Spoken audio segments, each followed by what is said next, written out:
Hey guys, welcome back to another gifted upload. We here to talk about Bol-Bol. Before we get into it, make sure to like, comment, and subscribe. Aspiring NBA content creator. We've been in our bag lately. We're gonna keep it going. The consistency is gonna continue. But without further ado, let's get right into it. Bol-Bol deserves a YouTube video on this channel. I've been very high on Bol-Bol for many years, so the best way to start this conversation and this dialogue is to start from the very beginning with the entity known as Bol-Bol. Remember the context behind his situation. The way that he was drafted, he was drafted lower because of his injuries that he faced in college. And obviously, a 7-footer with injury concerns is a very dangerous thing for the NBA scouts to even think of. If you draft him high and he gets hurt and doesn't play that much, it becomes a wasted pick that didn't pan out, especially if you were a team that just overall doesn't have a strong structure around Bol-Bol to, have patience. So a lot of teams passed up on Bol-Bol. Denver drafted him and he became an NBA player.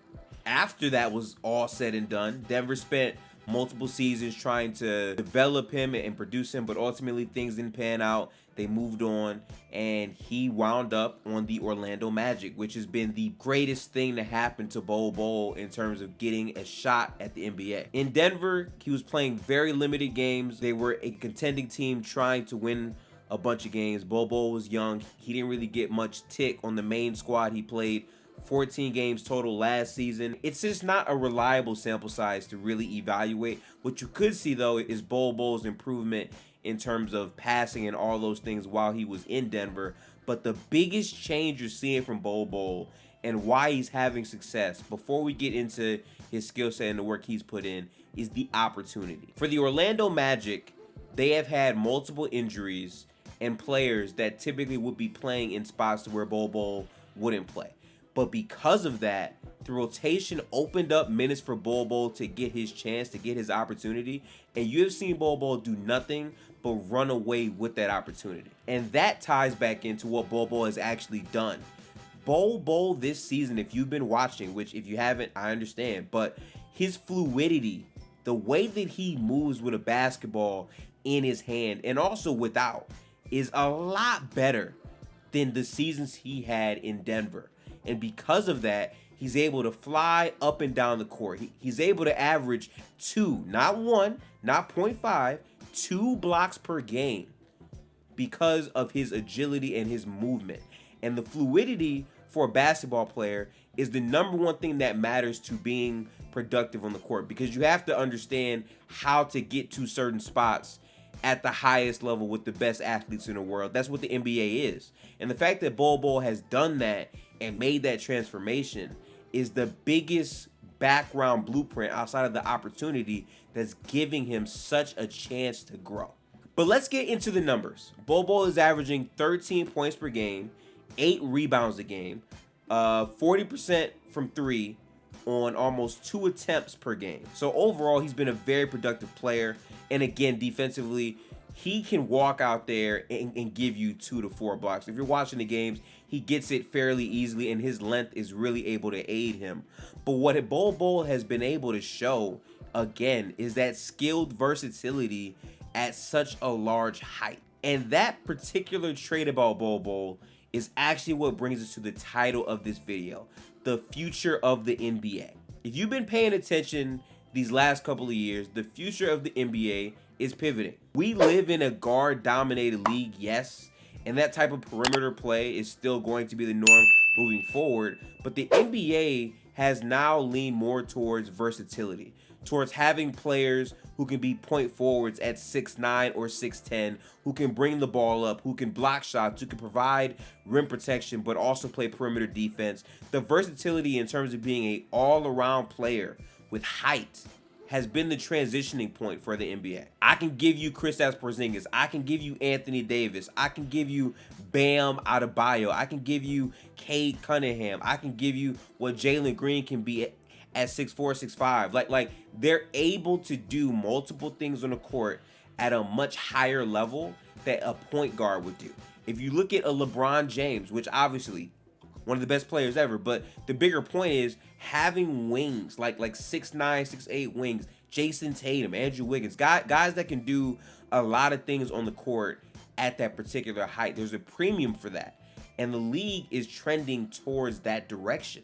The way Bol-Bol fits into this idea is really what he is. Like, you're talking about a 7'1" guy with length off the charts, with a great jumping ability, who has fluidity enough to move on his feet, to apply help side rim protection, but also take the ball coast to coast. If you're watching some of these plays, even right here, the way Bol-Bol just elevates over the opposition, it's nothing to him. And the way that he's running the break, even right here, you just see him easily be able to go up and produce. And for a young team like the Magic, the reason why it fits so well is, again, because of the injuries, he's gotten the opportunity, but getting the opportunity is one thing. You have to play and earn your minutes. And Bol-Bol has done that to where he's such a productive player, they have to play him.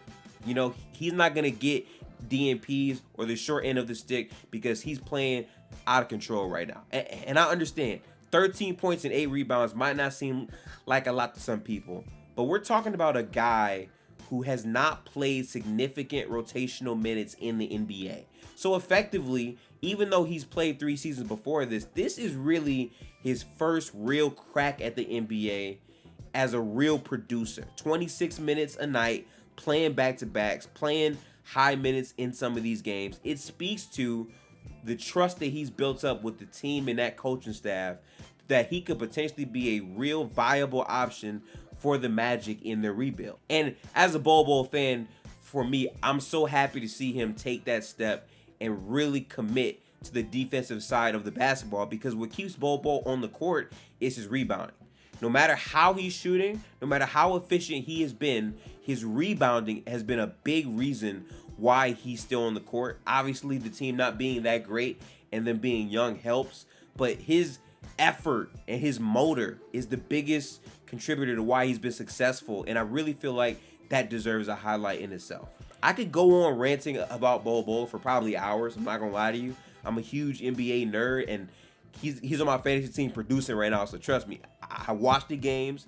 I know the man is like that, and I wanted to make this video to give him the respect that he deserves. Bol-Bol has been sensational. So if you're not watching Magic games, you might want to cut them on. Paolo has also been really interesting. Franz, like, sidebar, but the Magic's like growth and their development as a team, what they're building is basically length at every position that can do multiple things, that can dribble, pass, and shoot at the highest level. And having guys who can do that or are slated to do that and blossom further is such a big cheat code in terms of developing and building a team. For Bol-Bol to show semblance of a real shooter's touch, obviously he's young, obviously he's still rough around the edges a little bit, but when you pair that with guys like Franz and Paolo, who are real playmakers, Bol-Bol fits in as that play finisher, but who can also play in the flow of the offense and make that secondary pass. I know his assist numbers might not be that great,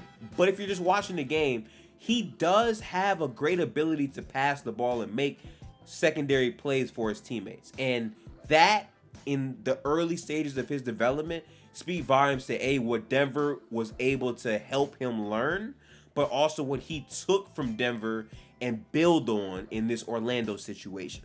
So yeah, as always, I'm just naturally happy to watch basketball. And again, this year in the NBA, there's been so many good teams and so many great stories. I think the Bol-Bol one is obviously up there. To go from 5 minutes a game to 26 and a lock starter, that just speaks to the work that he's put in. And again, in content creation basketball, whatever field you're in, you gotta appreciate the work that people put in to get to their position. So Bol-Bol deserves his flowers. I'm rooting for the man. I hope he continues to have his breakout rookie season. I'm gonna call it rookie season, and we'll see where he goes from there. To me, it's only up from here. But I don't want to make the video too long. I know I might look like a madman for having a video about Bol-Bol be 10 to 12 minutes long, but that's how I feel, bro. I like the man a lot, but if you disagree or you agree, let me know in the comments. Is Bol-Bol like that? Do you believe in any of the highlights that are in the background of this video? Let me know. Talk to me. But as always, my name is Gifted. We working on a bunch of NBA content, so if you're rocking with the league, make sure to like, comment, and subscribe. You know, follow me on Twitter. That's where the madness be going down. We also have basketball live streams every Sunday and Friday on the channel, so make sure to tap in for those as well. But without further ado, I'll catch y'all in the next video. Peace out, people.